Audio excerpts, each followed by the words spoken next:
देश के नाम पे सब्सक्राइब नहीं किया तो क्या किया दोस्तों, सब्सक्राइब करके जाना और वीडियो देखना आखिर तक। जय श्री राम। शायद अमानतुल्लाह खान के बेटे थे और वो पुलिस से जोर जबरदस्ती कर रहे थे, उन पर चालान काटा गया। पापा हमारे विधायक हैं, ऐसे कैसे चालान काट दोगे? जी हाँ, आप में से बहुत सारे बच्चे उस उम्र के होंगे जिनको गाड़ी तेज चलाने का शौक होता होगा, लेकिन ये मत कीजिएगा। हम लोग इस देश के नागरिक हैं, यहाँ के कानून मांगने चाहिए, चाहे आप विधायक के बेटे हो, चाहे प्रधानमंत्री के हो, चाहे मुख्यमंत्री के हो। तो ये बिल्कुल गलत है। पिताजी को भी माफी मांगनी चाहिए ऐसी गलत परवरिश के लिए, लेकिन ऐसी ही माफी मध्य प्रदेश के मंत्री नरेंद्र शिवाजी को भी मांगनी चाहिए, जिनके लड़के ने रेस्टोरेंट में 3 लोगों का सिर फोड़ दिया क्योंकि उसका ऑर्डर डिले हो गया था। बीजेपी का राज है। ऐसी ही माफी प्रेमचंद बैरवा के लड़के, जो डेप्यूटी चीफ मिनिस्टर है राजस्थान के, उसको भी मांगनी चाहिए। जो धड़ल्ले से गाड़ी में, खुली गाड़ी में रील बना रहा है, कोई मतलब ही नहीं है, पुलिस वालों को झांसा दे रहा है, उसको भी मांगनी चाहिए। और मुझे ऐसा लगता है कि आप लोगों को इनसे सीख लेनी चाहिए। ऐसे लफंगे मत बनिए, आप लोग अच्छे बच्चे बनिएगा। मैं एक छोटी सी बात यहाँ पे कहना चाहती हूँ। मैं पूर्वांचल से आता हूँ, हम लोगों ने पूर्वांचल पर एक प्रेस कॉन्फ्रेंस करती है। आप में से कुछ लोग बिहार से जरूर आते होंगे, बिहार यूपी के लोग हैं। मुझे पता नहीं आप झाल सरनेम लिखते हैं, आप मैथिली ब्राह्मण है कि नहीं है। क्या स्तर है, क्या कैंपेन का स्तर है? टीवी पर बैठे हुए बीजेपी के प्रवक्ता मैथिली ब्राह्मणों के नाम को, जिस शब्द को बोलते हैं उस शब्द को मैं बोल नहीं सकती हूं। बीजेपी के प्रवक्ता को किसी महिला नेत्री के गाल याद आ रहे हैं, किसी महिला नेत्री ने अपना बाप बदल दिया है।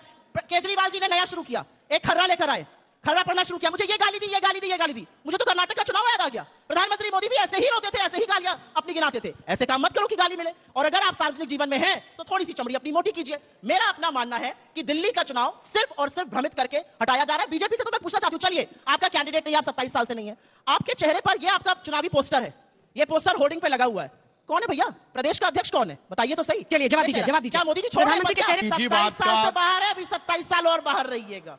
मैं इनकी बात का क्रमवार उत्तर देता हूं।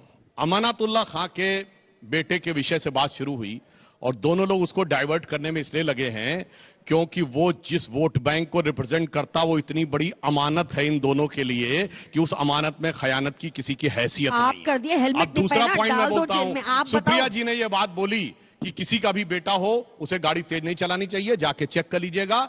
आपने कहा वो विधायक का बेटा हो, मंत्री का बेटा हो, प्रधानमंत्री का बेटा हो। आपको पता है इस देश में प्रधानमंत्री एक थे जिनके लिए सड़क रोक दी जाती थी क्योंकि उन्हें फास्ट स्पीड में ड्राइविंग करनी होती थी। कौन थे? स्वर्गीय राजीव गांधी। ये हम लोग अच्छी तरह याद है। शुरू करिएगा, पूरी बात एक के बाद एक व्हाट्सएप के खर्रे आपके सामने खोलूंगा। व्हाट्सएप का कोई खर्रा नहीं है, हमें अच्छी तरह याद है। और सुनिए, मैं पुलिस के रिकॉर्ड देखिए, बीच में डिस्टर्ब करने लगी। और सुनिए, यहाँ से पूरा करने दीजिए, आप जवाब दीजिए, आप जवाब दीजिए। अनकंफर्टेबल फैक्ट आता है तो ये हो जाता है। और सुनिए, दिल्ली पुलिस के एक सिपाही ने उन्हें टोका भी था, फिर भी बोलने लगी। ये व्हाट्सएप का ज्ञान, ये व्हाट्सएप नहीं है। 100% अगर गलत होगा मैं अपनी बात वापस लूंगा। यहाँ से सुनिए, यहाँ से जिप कॉर्बेट पार्क गए थे राजीव गांधी, दिल्ली से जिप कॉर्बेट पार्क गए, सारी सड़कें रोक दी गई, 12 घंटे के लिए ट्रैफिक रोक दिया गया क्योंकि राजीव गांधी को फर्राटे से गाड़ी चलानी थी विदेश वाली। इसलिए जब बोलिए तो ध्यान रखिएगा, जनता को सब कुछ याद रहता है, बेकार की बात करती है। अरे ये रिकॉर्ड जाके चेक कर लीजिए, जिप कॉर्बेट पार्क जाते समय क्या हुआ था।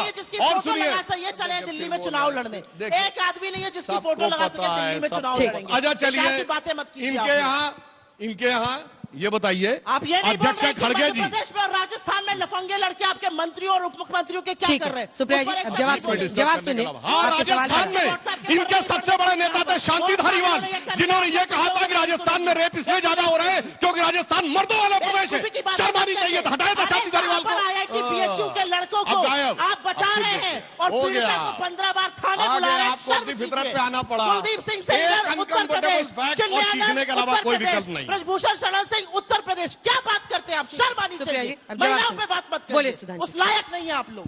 अच्छा, अपनी पार्टी की नेत्री को टंच माल किसने बोला था? इसलिए मैं कह रहा हूं चीखिए मत। अरे साहब बहुत कुछ है, सोच समझ के बोलिए। 50 करोड़ की गर्लफ्रेंड किसने बोला था? एक ब्याहता को 50 करोड़ की गर्लफ्रेंड किसने बोला था? बताइए, दिल्ली के चुनाव 2024 पर पहुंचे, 2024 पर आकर जितना विषय डाइवर्ट मेरे करेंगे साथ उसी ये बीच में दुविधा जाके रहती आपको है, जवाब देंगे। जब गेस्ट यहाँ रहते हैं तो मैं किसी का ऑडियो भी कम नहीं कर सकती। चिल्ला चिल्ली मत कीजिए। आपका जब नाम लिया जाए, आपका जब नाम लिया जाए, सुप्रिया जी हो गया। आपका जब नाम लिया जाए अपनी पार्टी की बात अच्छे से रखिए और उसके बाद से इंतजार कीजिए आपकी बारी का। अगर मैं आपको मौका नहीं देती हूँ, अगर मैं आपको मौका नहीं देती हूँ तब आप ऐसा कीजिए। सुधांशु जी बात पूरी कीजिए। मेरा सिर्फ ये कहना था, मैं क्रमवार जवाब दे रहा था और उसी में ये लोग इतना उद्वेलित हो गए। अब रही बात कि हमने क्या किया। देखिए, केंद्र सरकार के अधिकार में जो चीजें हैं हमने करके दिखाया है। मेरठ का एक्सप्रेसवे हमने बनवाया, द्वारका एक्सप्रेसवे हम लोगों ने बनवाया, ईस्टर्न पेरिफेरल कॉरिडोर हमने बनवाया। आपने देखा Bharat Mandapam world class level का बना हुआ है दिल्ली में। ये बताइए यशोभूमि द्वारका में ये हमने बनवाया है।